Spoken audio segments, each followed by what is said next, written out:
for me is it's really about trying to add as much value to people's lives, whether that's other builders, others, subcontractors, clients, architects.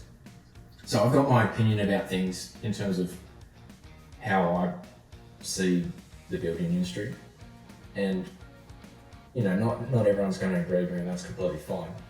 But I think there is value for the right person to come across it and be like, all right, I like that. That's what we should be doing. That's how we should be building. G'day guys, and welcome back to another episode of the Build Insite Podcast. Today's guest, we're back in the virtual studio. My name's Luke, I'm joined by my co-host Dean. We've got a guest all the way from Central Coast today. We've got Andrew from Lou Projects. Andrew has actually been pretty interesting to follow along on Instagram for the last little while, and I know me and Dean have wanted to get him on for a chat for quite some time now. He's doing some pretty cool stuff. Andrew, welcome to the show, mate. Thank you, appreciate it. Thanks for definitely having me. It's exciting to be on a podcast. Awesome, mate. Just for the listeners though, we've known a bit about you for a while following your social media journey. Introduce yourself, tell us a bit about who you are and what you do. Yeah, right. So like Luke said, I'm Andrew from Lou Projects. I run a building company on the Central Coast.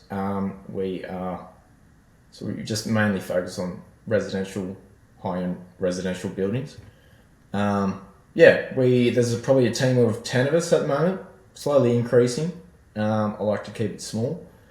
We're just sort of like cruising, doing some pretty cool projects. We try to focus on a little bit more of the performance stuff, but we're not sort of like locked down to that specific criteria. We want to sort of just do really cool projects. That's our main criteria. It's rather than just sort of standard run-of-the-mill stuff, I sort of knock all that kind of stuff back. Andrew, I had a bit of a laugh. I think you did a story the other day, mate, where you rocked up on site and you just wanted to make sure the boys knew you got it on social media, that you're on the tools. Bit of a phone story. I thought that was really funny. It was us builders, we get lumped in that people just think we're on site all the time, but definitely want to have a chat with you, mate, about some of the things you're doing and your team. Because so much of what we do as builders has got nothing to do with actually constructing things on site, is it? Yeah, it's a pretty hot topic for me at the moment. It's something I've written about a fair bit, so stay tuned for all the little blog posts coming. But it's sort of like this. The building industry has forced builders to become so admin heavy now. I would love to be. It was so refreshing to be on site on the tools. That was actually the first day I've been on the tools since February last year, 2024. I remember the day that I was on the tools and I was like, oh, this is sick. I was laying flooring with the boys. It was in Glenning Valley. I was like, this is the best day ever. And then I got to site on that like last week in Mossman, and I was helping the boys just getting the framing up, and I was just frothing. I was like, this is just simpler times, and then I sort of just turned my phone off for a bit because the phone was just going off, and I was just it was almost like therapy, and I just wanted to get the work done.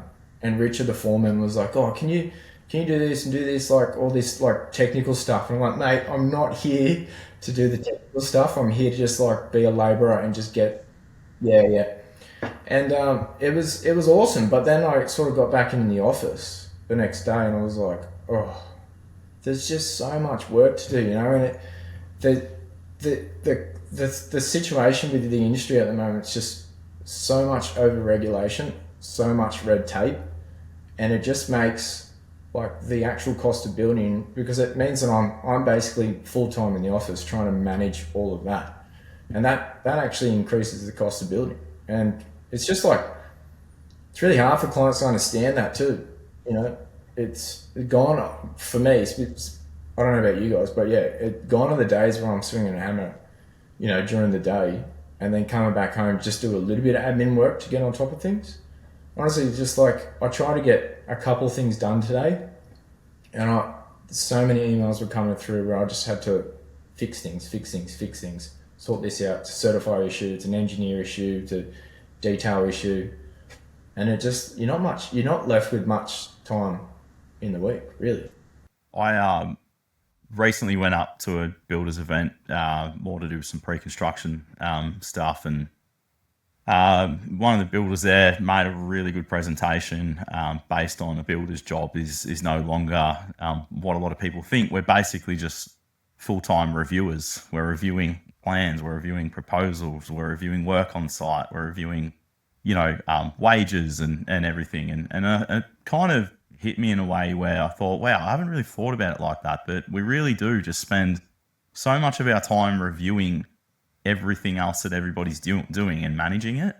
And you're right, Andrew, we all started out as chippies, and it's harder now, as much as I'd love to be on the tools, and I know there's builders out there will openly say that, I was shit on the tools, I'm a much better manager, but I was good on the tools. I loved what I did. I loved stepping back, looking at what you built with your hands, and you go into building and you walk away from that.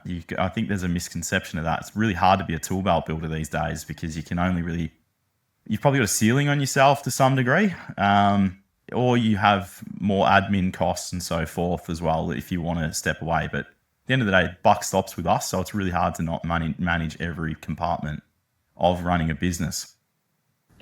Yeah, it's you really need to factor in that time to try and review everything. Like you said, it consumes your entire week. So there's really not much time left. Yep. Let's cut this back a little bit, mate, because obviously it sounds like you got a bit going on at the moment, but right back to, I guess, where we started. Dean mentioned that most builders kind of start out as a chippy. Where did your journey begin, mate? How did you get into building? What trade did you do? Did you have guidance from were your parents builders or anything like that? How did you get into the industry? I actually started when I finished school. I actually just tried a bunch of apprenticeships, and I hated all of them. I started as a diesel mechanic, and then I did landscaping. And then I think I was 19 and I bought my own house. It was like an investment property. Back then it was 345 grand. So it was like, that's a sweet deal. And they were doing the first home buyers grant. So it was like 14 grand. So they were just basically handing money out to anyone too. So I took advantage of that. I just worked on the railways for a bit, and I cashed in. And then, so then that gave me the opportunity to buy this property, and then I renovated it with a bunch of friends. And a couple of them already started their carpentry apprenticeship, and I just had so much envy. I was like, oh, this is actually so sick. I want to be a carpenter. And it was funny because my dad was a joiner and didn't have a workshop in his shed, and I used to always help him. I was always really, really good with my hands. So it sort of started from that, and then I just did a carpentry apprenticeship, worked for a second story addition builder, 2 Kiwis, and they were older guys, and they were just so good to me. They were just I guess super respectful and always took the time to slow down and teach me things. And it was just the three of us chipping away at projects, and back then, a $500,000 second story addition was a huge job. And we did that, and I was just absolutely frothing. So I did most of my time with them, and then jumped on with a mate for a bit. And then I was just really sort of keen to just, I think naturally I just sort of fell into leadership roles. So I worked for a commercial builder for a bit, and then another big high-end resi builder. And I just found myself working my way up into sort of site manager or project manager roles. And then, and then I just sort of finished up with them. I got burnt out on the last job, and then I was like, you know what, I'm just going to renovate my own house again and take some time off. And then I started doing that, and I was like, you know what, I'll just start a company. I started a building company. So then that's basically where it started, And then I sort of just project managed here and there for a couple of years. And then I started Lou projects, but I didn't really get my builder's license and really start getting insurances until I think 2017. And then I did that and then it's just like this sort of we were just doing like decks and bathroom renos and subbing every now and again, and then all of a sudden, yeah, I'm building, some pretty cool houses. So it happens pretty quick, and yeah, it's been a really fun journey, really tough, but it's really quite weird to look back at, even 7 years ago and going from like just decks and pergolas to doing $2-3 million builds. It's just mind blowing, really. I'd love to see what it would be like in another 7 years. Yeah, I'm sure you're on an upward spiral, mate. So it's going to be a great journey to watch. Dino, so I rocked up to site last week, got scratch bench tops, paint all over the windows. Let me guess, Lukey. No goop? No goop. And now we're spending big bucks trying to fix it. Mate, Goop Guys roll on a thick, peelable, protective coating that saves your surfaces. And your budget. And your sanity, Lukey. Seriously, check them out. goopguys.com.au. Protect your job from the start. With, I suppose we're touching on that with the journey you've gone through to where you are now. What are some of the bigger lessons you've learnt that others can maybe hear about to help out, but that maybe set you up for where you are now and the decisions that you make as a builder and a business owner now? Put you on the spot. Yeah, I think it really is about understanding what kind of culture you want in your business. And then I think for me, intuition was really quite a strong thing that I had. That I somehow have picked a really good team, and like being on site the other day was really cool to see, because they were all working so well as a team, and they were all speaking to each other really respectful, and it was never any hostile moments. Like there was some stressful moments in terms of like, there's discrepancy with a measurement, and like the timber wasn't cut right, and a bunch of other things, whatever. But then the foreman and the project manager and even myself, we all just like were assertive, but we weren't aggressive. And going back to me working in commercial and other resi projects, there was a lot of hostility, and I guess ultimately it really comes back to me doing the work that I've done personally, which stems into the business. So like if I, 10 years ago, with the way I was communicating, if I kept going with how I was communicating then, there's no way I'd have the success I have now. I spent a lot of time working on myself and understanding how to communicate better, as just one example. And I guess where I'm getting at is work on yourself and your business will thrive.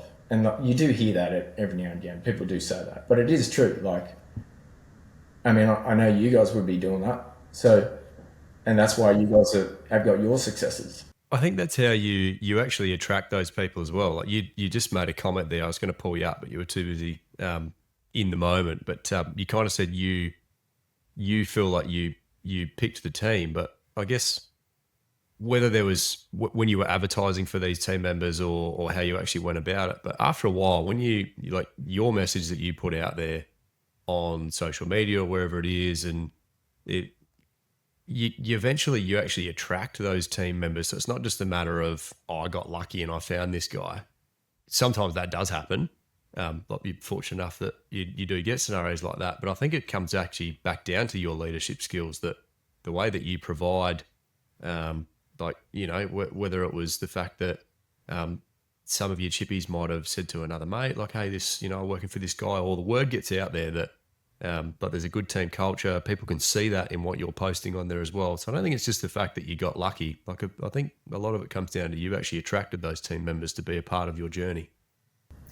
Yeah, that's a seriously good point, because I don't think any of our guys that currently work for me, I've never advertised for a role. Like that. It's sort of like we get a lot of guys reaching out on Instagram or on an email, and then we send through an application form, and it really sort of like unveils their personality.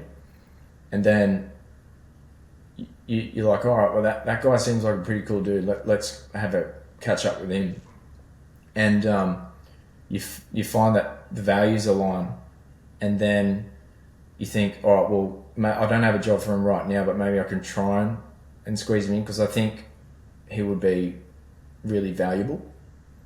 So yeah, I've never really advertised in a specific way to be like, oh, we need a foreman right now, let's go. It's sort of like the right person, the right character comes along, then we would probably just try and find a role for them. And I suppose building a team is so much more than just a position. We've got another part of what we do is our HR with working with people, and everyone's got different personalities, and finding a right balance between maybe a stronger personality and someone who's a bit more quieter and reserved. If everyone was the same, it kind of doesn't add to your culture at the same time as well, Andrew. It takes all types to kind of create that flavor. And, being on a building site's fun. It can be really fun. It's hard. It's like, I'm looking out the windows and it's disgusting here in Vic today. It's, cold and raining, and guys are out there in the elements, so they've got to find ways to, get that camaraderie up and enjoy what they do. Yeah, for sure. Yeah, because it's not an easy job, so you want to be able to hang out with all different types of characters and everyone have their sort of adding their piece of value into the team. Like I said, if they're all sort of the same Joe Blow, then it just becomes a little bit boring. I definitely was ramping it up when I was there the other week. I was like talking a lot of shit, so it was fun.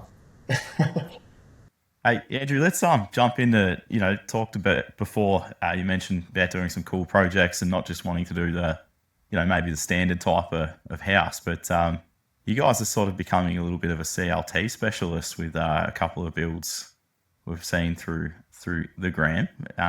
How's that been, working with new materials and products, with your team, and obviously learning different processes? For over 130 years, Bowen's has been the builder's choice, providing a service that provides timber, hardware and innovative building products. And now we're helping you further with this wonderful partnership. We're proud to announce Bowen's as our new premier sponsor, bringing in more of the insights that you love.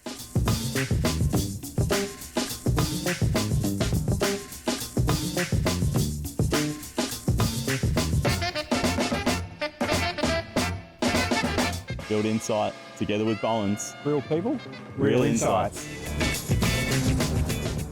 Yeah, it's definitely been a learning curve, that's for sure.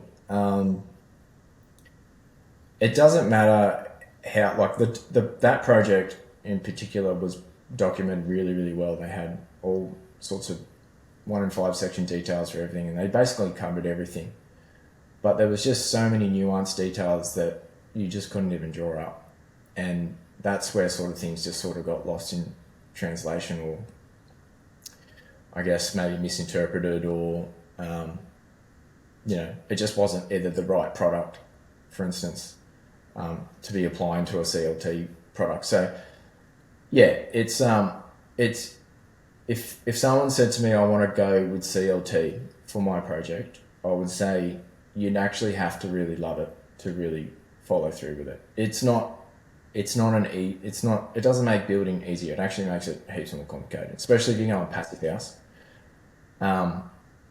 Because there's layers and layers of everything else that you need to add to the CLT, and you need to basically do everything that you've learned in terms of standard building, you have to reverse that with CLT.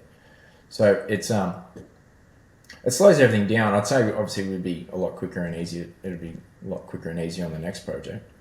But I would never push it onto a client and be like, yeah, you need to go CLT. It would have to be driven by the client. And in this instance, it was driven by the client, and he was super passionate about the product. And, we've just handed it over, and it is awesome. It's pretty cool. But it's like, it looks simplistic, but behind everything else, it's super complicated. Like it was really, really hard to achieve some of those details. like all the light fittings, like you can't just like, oh, that we'll do it roughly around there. You know, everything has to be premeditated 100 times and really thought of. And yeah, that just takes time, you know, and some things that I just didn't factor in. And, you know, you lose money on jobs, and that was certainly a bit of money I lost on that one. So that's fine. It's just part of the process, because at the end of the day, like, we'll do videos on it, photography on it, and it just ramps up our marketing again. So it's all part of the process. Yeah, exactly. Otherwise, if I get bogged down on every job that I lost a few $100,000 in, you know, you're going to be pretty depressed. So, and I think there's probably not a builder out there that hasn't had a project where something's gone awry, and you need to just reassess and think, well, what could we have done differently? Did we have enough information? How did we tackle the project? Did we estimate it properly? A whole bunch of things there, mate. I think that's the part of when you're in custom building. There's no two projects you'll ever do the same. So it becomes that go through your processes even further. And I know you're spending a lot of time in your pre-construction, mate. Are you guys following a certain path with that, or talk to us about that, mate. Are you doing something in particular for your own business? Yeah. We've got about, I think, maybe 7 or 8 jobs in pre-construction at the moment, and I'm consulting all of them, so we charge that consulting fee. And honestly, like, every job that we consult on, I'm not just talking myself up here, but we've put together the right team, and the clients and the architects seem to listen, and they get all the right documents to us. We price it super accurate, and the project just flows so well. And that project we just talked about with CLT, that was a tender project, so it got handed to us and we priced it up, and then we did 2 other iterations of it, and then we're basically starting in a few months after. That was just luck, we landed that. But with the consulting service, I'm sort of across all the key design elements, all the non-negotiables, and it's just really easy to, I guess, really understand the build and price it accordingly. And yeah, I think you get the right consultants involved, particularly like interior designers. Like, I'm all about the interior designers. Like, everyone gets scared off by an interior designer, but I think if you're working on a project that's just done by a building designer, you definitely need an interior designer to fill in the gaps. And the clients are ticking everything off well before we even start, and we know how to set everything out when we get to site, and it just honestly just makes life so much easier. But yeah, so long story short, I get our consultants together, I get the right designers together, and we basically sort of project manage that process. And some of them go for 12 months, some of them go for 6 months, and then you sort of get an indication of where the projects are at, and you can sort of like pencil things in. And it's just a clearer indication for us what's actually going to convert and when it's going to start. And I'm just honestly finding that process super, super easy for us. So with the CLT project, you came in late with the tender process, mate. And I mean, was there any conversations with the client and architect about, after the fact? Like, obviously everyone would have learnt off that project, not just you as the builder. Was there any sort of information there that you fed back to say, next time around a project like this would be a lot more successful with the collaboration earlier on? Yeah, they reached out to me earlier, like a couple months earlier, before they were going to send the tender out, just to get a gauge. Unfortunately, in this situation, the client had been following us on Instagram for years, and he was such a legend. And like, we were talking on Instagram, and he'd be like commenting on all this stuff, and then he said to me one day, I was like, "Oh, I've got a CLT project that I'm getting designed up at the moment, if you're interested." And I was like, "Yeah, sure, of course." And then the architect eventually reached out to me and said, are you interested in participating in a tender? I said, yeah, I don't normally participate in tenders, but for the right project, I will. And I still charged a small fee for it. And but when I was talking to the architect, he said he was like pretty keen on that sort of pre-construction sort of idea. He usually prefers that, but the client was just pretty keen to go through a full standard tender process. So. Andrew, I've actually noticed just going through some of your, like, preparing to get you on here, just picking through your Instagram and your website, I've come across a few things. So a big part of what obviously our mission is with Build Insight is to share our learnings and provide a lot more insights out there. It's refreshing actually to come across a builder that's doing the same thing. Mate, talk us through, I noticed you've got a YouTube channel. What's the, and some pretty detailed blogs on your website there as well. Talk us through the idea behind that. Are you sort of just wanting to share your knowledge, using it as a marketing tool as well? What sort of stuff are you putting out there? We are absolutely thrilled to announce that Circus Studio are coming on board as a major sponsor and supporter of Build Insight. Circus Studio is Australia's leading interior design centre. If you're an architect, building designer, interior designer, builder, or just looking to build your dream home, you need to make a time and come in and check out the space here in Port Melbourne. This space holds every element that you'll possibly need to design your dream home.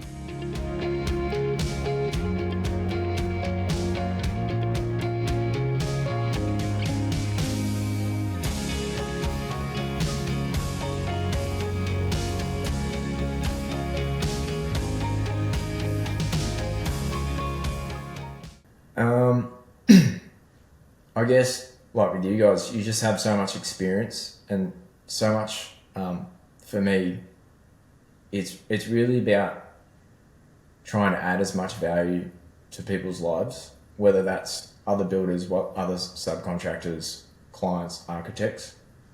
So I've got my opinion about things in terms of how I see the building industry, and you know, not everyone's going to agree with me, and that's completely fine. But I think there is value for the right person to come across it and be like, all right, I like that. That's what we should be doing. That's how we should be building. That's because in my experience, we've been exposed to just real average way of building for quite some time now in terms of that pre-construction phase. And obviously during the construction phase. But for me, it's trying to educate people to demand that, I guess, rather than assume, for example, the tender stage, the tender process is the right way to go. So yeah, I'm just sort of like trying to put out as much information out there that, well, I firstly like writing. So I literally just like brain dump stuff when I'm driving sometimes. But like, you know, just on Siri. And then I was going to say, I hope you're not physically writing it while you're driving, are you? No, so I'm just brain dumping in notes, and then I'll come back to that later, and then I'll write a full thing on it. And I just really enjoy that process, and it allows me to get my thoughts out onto paper. And then I'm like, you know what, I'm just going to put this out there, and then if people like it, sweet. But it wasn't really, I guess the stuff that I'm putting out there isn't really like me trying to market myself in a way. Like, yes, the byproduct of that is marketing and I guess more clients and whatever else. But I was going to do that anyways, even if there wasn't any marketing, any clients coming in. I think the overall outcome is just better for the industry. I think, Andrew, like, you make a good point there. So you're not actively going out saying, yes, of course it's marketing. Like any photo we put up, any blog, your website, you're marketing and selling yourself. But what I've really enjoyed watching your journey over the years, mate, is that you've got a way about storytelling. And, you know, for listeners, like, jump on Andrew's Lou Projects, is it .com.au, mate, the website? You've got the feature kind of video as you get on there that's yourself, like, talking about the sort of journey and telling the story. And I think that's what it all is. Like, building these days is so much more than just rocking up on site and smashing out a house. Like, you've got to sort of sell yourself by telling your story, and I think that's what you do really well. I think you're up there, mate, for like #1 blog writer in Australia, if there's an award for that. Like, because you do have some cool stories that you put across in a really practical industry way. Like, the knowledge that you're putting out it's easy to follow. You're not using a bunch of jargon words to kind of just confuse things and put bullshit out there. It's telling reflective stories about what's going on, what's reality. I think my favorite one you put out there might have been the variations one that you did maybe in the past 12 months or something. And I thought, this is just like bang, nail on the head. It's so good. Yeah. I'm super passionate about variations. There's lots to be said about that. We've got a couple projects on at the moment that has just been driving me mad because, and hopefully he doesn't listen to this, but the architect has left out, has done a material list of everything, no section details of everything, no like 1 in 5, like all these complicated details. You're like, well, where's the section? And it was all TBCs. So you're like, all right, cool. Well, we'll just figure that out on site. No worries, even though that consumes all of our project management.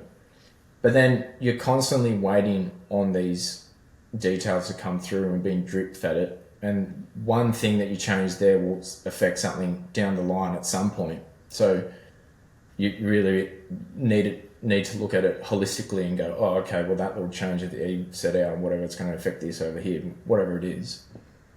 And then we're sort of like constantly submitting variations. And we actually hate variations. Like, I hate submitting variations because it's never like, I don't know, when I was like doing my apprenticeship, like all I heard was like variations where you make all the money. It's like, no, we don't make any money doing variations. It consumes all of your project management to create some variations. By the time you actually, it might be $1,000, $1,500, but it all adds up, right? But you might spend 4 hours doing the variation, and there's like $500 in labor to do it.